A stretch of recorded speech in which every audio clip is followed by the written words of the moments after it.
Selamat pagi anak-anak. Pertama-tama marilah kita panjatkan puji syukur kehadirat Tuhan Yang Maha Esa, bahwa pada kesempatan kali ini kita semuanya diberi kesehatan dan dapat mengikuti pembelajaran walaupun kita semuanya belajar dari rumah.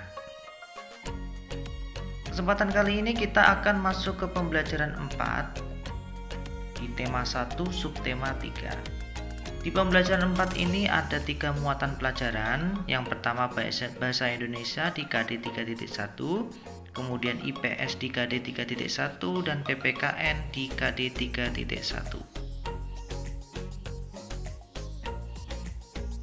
Adapun tujuan pembelajaran di pembelajaran 4 ini, yang pertama, dengan mengamati gambar pada peta, siswa dapat menyebutkan asal daerah beberapa identitas budaya secara peduli.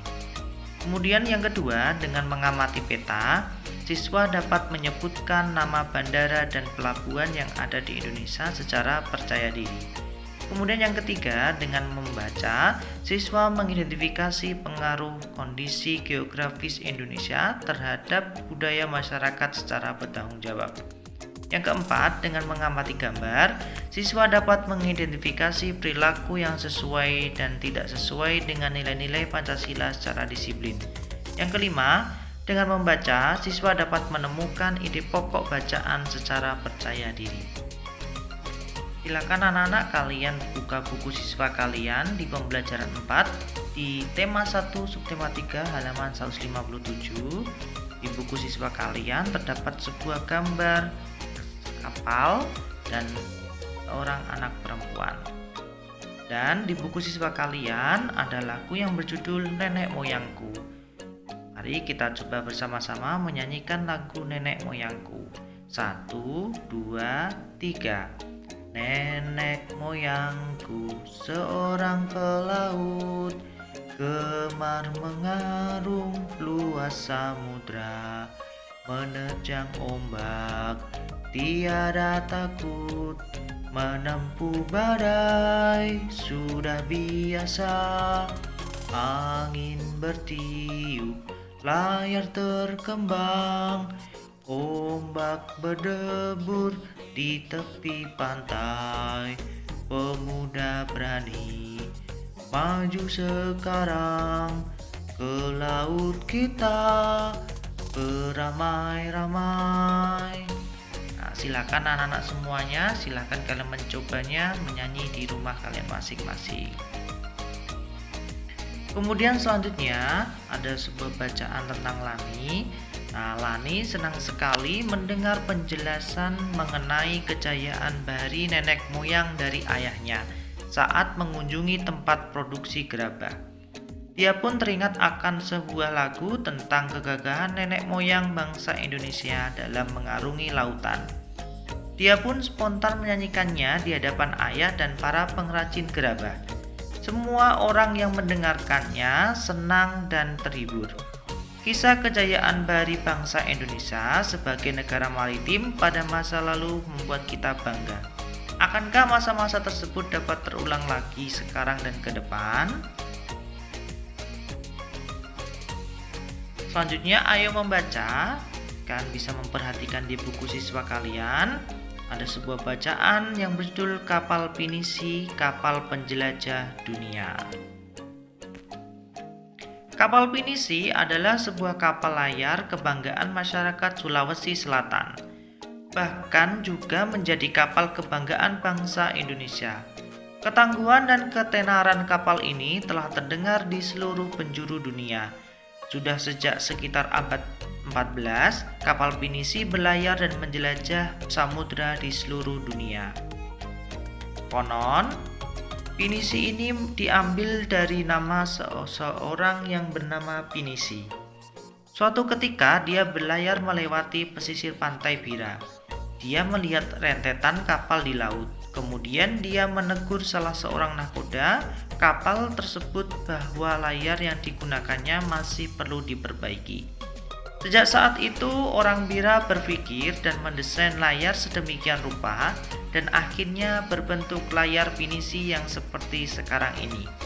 Atas teguran orang tersebut, maka orang-orang Bira memberi layar itu dengan nama Pinisi. Kapal pinisi adalah kapal istimewa.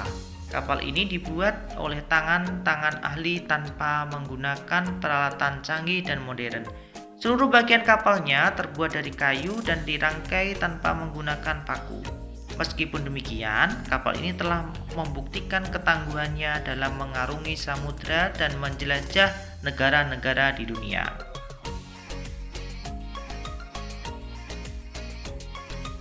Banyak upacara atau ritual yang dilakukan dalam membuat kapal pinisi, mulai dari pencarian hari baik untuk memulai pembuatan, upacara atau ritual mengusir roh jahat saat akan menebang kayu yang akan digunakan untuk membuat kapal pinisi, upacara atau ritual peletakan lunas dan pemasangan pengapit lunas. Kemudian memasuki proses penggabungan dan pendempulan badan kapal. Pada proses terakhir dilakukan peluncuran, namun sebelumnya juga diadakan upacara atau ritual selamatan. Semua upacara atau ritual itu dilakukan semata-mata untuk mengharapkan keselamatan dan kesejahteraan bagi pembuat, pemilik, dan penumpang kapal pinisi. Peluncuran kapal pinisi dilakukan pada saat air laut pasang dan matahari sedang naik. Ketika kapal sudah mengapung di laut, barulah tiang dan layar dipasang. Kapal yang diluncurkan biasanya sudah siap dengan awaknya. Adapun kepala tukang bertindak sebagai pelaksana utama upacara dan duduk di sebelah kiri. Doa dan mantra pun diucapkannya. Walaupun terbuat dari kayu, kapal ini membuat bertahan dari terjangan ombak besar di laut lepas. Kapal pinisi satu-satunya kapal kayu besar dan sejarah masa lampau yang masih diproduksi hingga sekarang. Kapal pinisi sendiri umumnya memiliki 2 tiang layar utama dan 7 buah layar. 2 tiang layar pada pinisi menyimbolkan 2 kalimat syahadat, sedangkan ketujuh layarnya melambangkan jumlah ayat dalam surat Al-Fatihah. Ada beberapa jenis kapal pinisi, tetapi yang pada umumnya pinisi ada 2 jenis. Yang pertama, lamba atau lambu, merupakan pinisi modern yang dilengkapi dengan motor diesel atau PLM. Kedua, palari, merupakan bentuk awal pinisi yang melengkung dan ukurannya lebih kecil dibandingkan dengan lamba. Kapal pinisi biasanya digunakan sebagai kapal pengangkut barang antar pulau. Namun di era modern seperti sekarang ini, pinisi sebagai kapal barang berubah fungsi menjadi kapal pesiar mewah. Pinisi dibuat dengan interior yang mewah dan dilengkapi peralatan menyelam dan peralatan permainan wisata bahari. Kapal pinisi juga dijadikan lambang salah satu gerakan WWF, yakni Shock Hug. Gerakan ini merupakan gerakan untuk penyelamatan dan pelestarian hiu. Membanggakan bukan? Selanjutnya, dari bacaan tersebut, tentukan ide pokok dari masing-masing paragraf bacaan di atas. Salah satu contohnya untuk paragraf 1, ide pokoknya yaitu adalah kapal pinisi adalah sebuah kapal layar kebanggaan masyarakat Sulawesi Selatan. Silakan kalian cari ide pokok dan tentukan ide-ide pokok yang ada di masing-masing paragraf. Itu adalah tugas kalian yang pertama. Kalian cari ide pokok untuk paragraf 1 sudah sebagai contoh. Kemudian kalian cari ide pokok di paragraf 2, 3, 4, 5, 6, 7, 8, 9, dan 10. Selanjutnya, nenek moyang kita saja mampu berjaya dengan konsep negara maritimnya. Maka sudah seharusnya lah kita sebagai generasi penerus juga bisa berjaya. Banyak faktor yang bisa menjadikan bangsa kita jaya. Telah dibahas dalam pembelajaran sebelumnya, berbagai potensi kemaritiman dan kepulauan Indonesia. Potensi-potensi tersebut harus bisa dimanfaatkan secara maksimal dan bertanggung jawab untuk mewujudkan cita-cita bangsa Indonesia. Pada pembelajaran sebelumnya telah kamu ketahui pengaruh kondisi geografis bangsa Indonesia sebagai negara maritim atau kepulauan terhadap kehidupan ekonomi dan sosial masyarakat.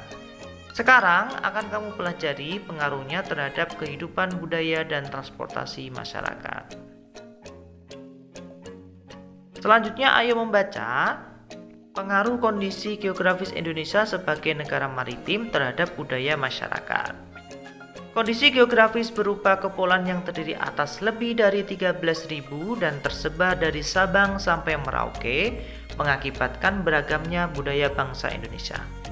Masing-masing daerah atau pulau memiliki budayanya masing-masing yang berbeda dengan daerah atau pulau yang lain. Masyarakat Indonesia terdiri atas ratusan suku bangsa yang tersebar di lebih dari 13.000 pulau. Setiap suku memiliki karakteristiknya masing-masing, salah satunya budaya. Budaya antara suku bangsa satu dengan yang lain juga berbeda-beda, seperti bahasa, adat istiadat, tradisi, sistem kepercayaan, dan sebagainya. Ciri keragaman budaya lokal Indonesia dapat dilihat dari hal-hal sebagai berikut. Yang pertama, keragaman suku bangsa. Nenek moyang bangsa Indonesia berasal dari Yunan, Cina Selatan. Mereka berimigrasi kemudian bercampur dengan produk indigenous dan Indo-Aryan dari Asia Selatan. Kemudian terus berkembang hingga membentuk suku-suku bangsa. Suku-suku bangsa di Indonesia diklasifikasikan menjadi 19 suku bangsa induk. Yang kedua, keberagaman bahasa. Indonesia masuk ke dalam rumpun bahasa Austronesia atau Australia Asia. Rumpun ini terbagi menjadi dua subrumpun lagi, yakni bahasa Austronesia Barat atau Indonesia Melayu dan bahasa Austronesia Timur atau Polinesia. Dari subrumpun bahasa tersebut masih terbagi lagi ke dalam wilayah-wilayah bahasa. Yang ketiga, keberagaman religi. Indonesia memiliki keberagaman agama atau kepercayaan. Di Indonesia terdapat 6 agama yang diakui secara resmi oleh pemerintah, yaitu Islam, Katolik, Kristen, Hindu, Buddha, dan Konghucu. Selain itu juga berkembang aliran-aliran kepercayaan. Kemudian yang keempat, keberagaman seni dan budaya. Suku bangsa yang beragam di Indonesia tentu menghasilkan kebudayaan yang beragam pula. Salah satu wujudnya adalah kesenian, baik seni sastra, seni tari, seni musik, seni drama, atau pertunjukan seni rupa dan sebagainya. Keberagaman budaya memberikan manfaat bagi bangsa kita, misalnya dalam bidang bahasa. Kemudian daerah yang berwujud dalam bahasa daerah dapat memperkaya perbendaharaan istilah dalam bahasa Indonesia. Sementara itu, dalam bidang pariwisata, potensi keberagaman budaya dapat dijadikan sebagai objek dan tujuan wisata sehingga bisa menghasilkan devisa bagi bangsa. Pemikiran yang timbul dari sumber daya di daerah-daerah bisa menjadi acuan bagi pembangunan nasional. Adapun dampak dari segi kebudayaan diantaranya ialah sebagai berikut. Nah, yang pertama, karena mudahnya pengaruh luar masuk ke Indonesia, maka masyarakat Indonesia lebih mengenal budaya asing. Seperti dalam bidang musik, masyarakat Indonesia lebih tahu musik luar seperti hip hop, jazz, R&B daripada lagu daerah seperti karawitan atau gambang kromong. Tidak hanya pada lagu, budaya lain seperti tari-tarian dan bahasa pun mulai luntur. Kemudian yang kedua, tontonan dan adegan dalam film yang kurang bahkan tidak pantas membawa efek buruk bagi bangsa Indonesia. Sebagian besar adegan tersebut ditiru oleh artis-artis dalam negeri dan masyarakat menganggapnya sebagai gaya hidup. Semacam pusat gaya yang perlu ditiru terutama oleh anak muda. Padahal itu membuat turunnya nilai moralitas bangsa. Yang ketiga, dikenalnya kebudayaan Indonesia akibat ramainya perdagangan dan pariwisata yang ada di Indonesia. Kemudian yang keempat, timbulnya keanekaragaman budaya, kebudayaan, dan adat akibat pengaruh luar. Contohnya, wayang di Jawa yang terinspirasi dari cerita dari India dan hukum adat di Aceh yang terpengaruh oleh hukum Islam.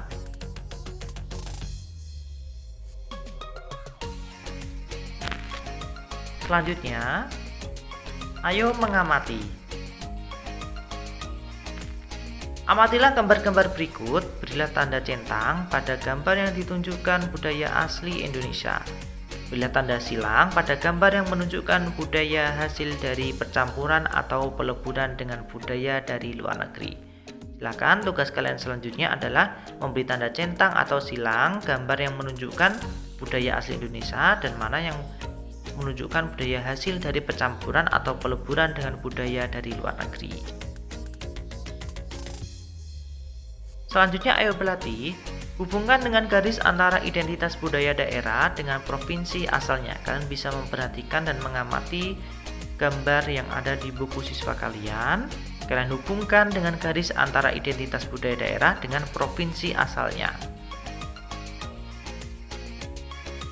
Selanjutnya ayo mengamati pengaruh kondisi geografis Indonesia sebagai negara maritim terhadap transportasi masyarakat. Wilayah Indonesia yang luas berupa kepulauan dan disatukan oleh laut sangat mempengaruhi kondisi transportasi yang ada. Jalur strategis yang bisa digunakan untuk menghubungkan antara pulau satu dengan pulau yang lain adalah jalur laut dan jalur udara. Adapun jenis atau moda transportasi yang efektif digunakan adalah kapal laut dan pesawat terbang. Adapun jalur darat ada moda transportasi kereta api, bis, dan mobil yang digunakan untuk menghubungkan daerah satu dengan daerah lain dalam satu pulau. Penggunaan pesawat sebagai moda transportasi penghubung antar pulau harus didukung dengan sarana pendukung. Sarana pendukung untuk pesawat adalah tersedianya bandar udara atau bandar serta lapangan udara. Untuk pulau-pulau besar dan kota-kota besar dibangunlah bandara yang mampu menampung pesawat-pesawat besar. Sedangkan di pulau-pulau kecil dibangunlah lapangan udara yang hanya mampu menampung pesawat-pesawat kecil atau pesawat-pesawat perintis. Begitu pula dengan penggunaan kapal sebagai moda transportasi penghubung antar pulau harus didukung dengan ketersediaan pelabuhan yang memadai. Ketersediaan pelabuhan yang memadai dan jumlah kapal yang banyak bisa meningkatkan mobilitas masyarakat antar pulau. Karena penggunaan moda transportasi kapal dirasa masih lebih murah jika dibandingkan dengan menggunakan pesawat, sehingga masyarakat lebih banyak memilih untuk menggunakan kapal untuk bepergian antar pulau. Jika penyediaan dan penggunaan moda transportasi antar pulau memadai akan sangat membantu kehidupan masyarakat. Mengingat luas wilayah Indonesia yang sangat luas dan berupa kepulauan, sehingga mempengaruhi pemerataan program pembangunan dan hasil-hasilnya. Sehingga kemajuan tidak hanya berpusat pada daerah-daerah tertentu saja. Ada daerah yang sangat maju, namun ada daerah yang masih sangat tertinggal. Harga barang kebutuhan di satu pulau berbeda dengan harga kebutuhan di pulau lain. Hal tersebut merupakan contoh kecil dampak negatif kondisi geografis bangsa Indonesia sebagai negara maritim atau kepulauan.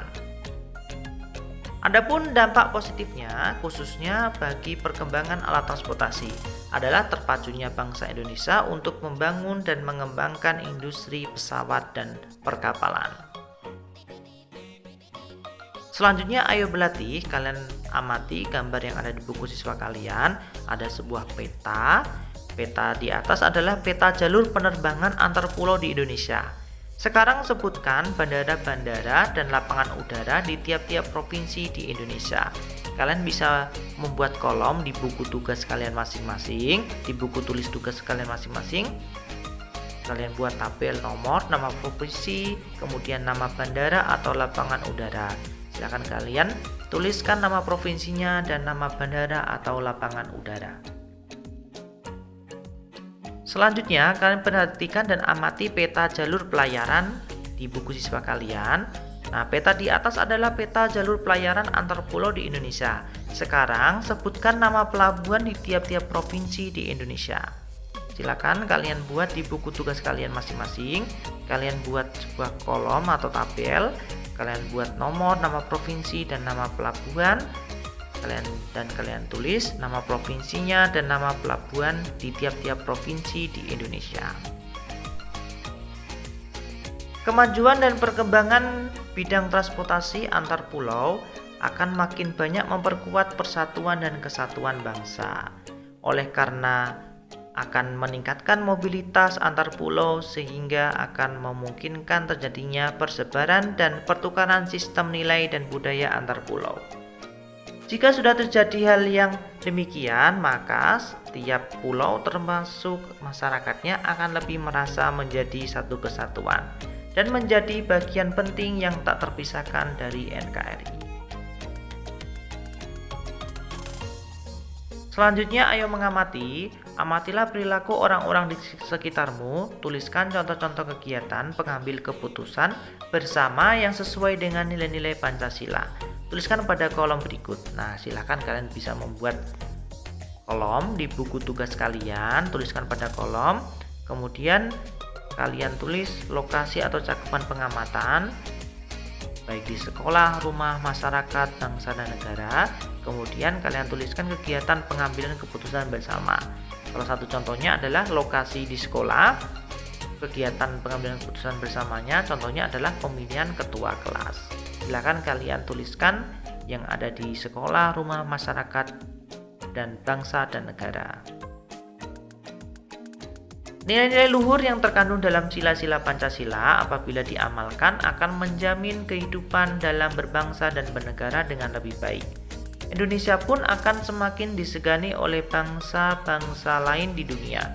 Perasaan menjadi satu kesatuan sebagai bangsa Indonesia juga merupakan salah satu amanah dari Pancasila. Pancasila yang merupakan dasar negara menghendaki semua unsur dalam bangsa menjadi satu kesatuan layaknya sila-sila dalam Pancasila.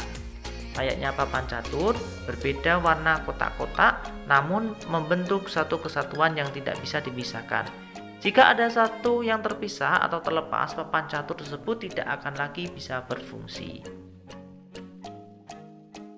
Selanjutnya, setelah kalian melaksanakan tugas-tugas, mengerjakan tugas-tugas dari awal sampai akhir, ayo kita renungkan. Amatilah perilaku masyarakat di sekitarmu. Bagaimanakah sikap orang-orang di sekitarmu terhadap pelestarian budaya daerah atau tradisional yang merupakan bagian dari kekayaan bangsa Indonesia? Berilah tanda centang pada kolom yang sesuai dengan sikap-sikap orang-orang di sekitarmu. Yaitu keseniannya bisa seni tari, seni musik, seni rupa, seni drama, atau pertunjukan, dan seni sastra. Kalian tuliskan kondisi peduli atau kurang peduli atau tidak peduli. Kalian bisa memberikan tanda centang pada kolom yang tersedia. Dan kalian bisa menuliskan kolomnya di buku tugas kalian.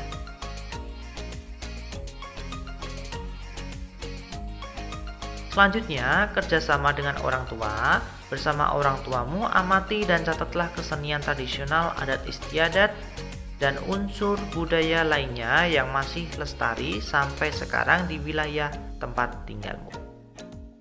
Nah, itu anak-anak, silahkan kalian kerjakan tugas-tugasnya di pembelajaran 4 ini. Untuk pembahasan tugas-tugas yang ada di buku siswa ini akan kita bahas di pembelajaran selanjutnya. Selamat mengerjakan, tetap semangat, sampai jumpa.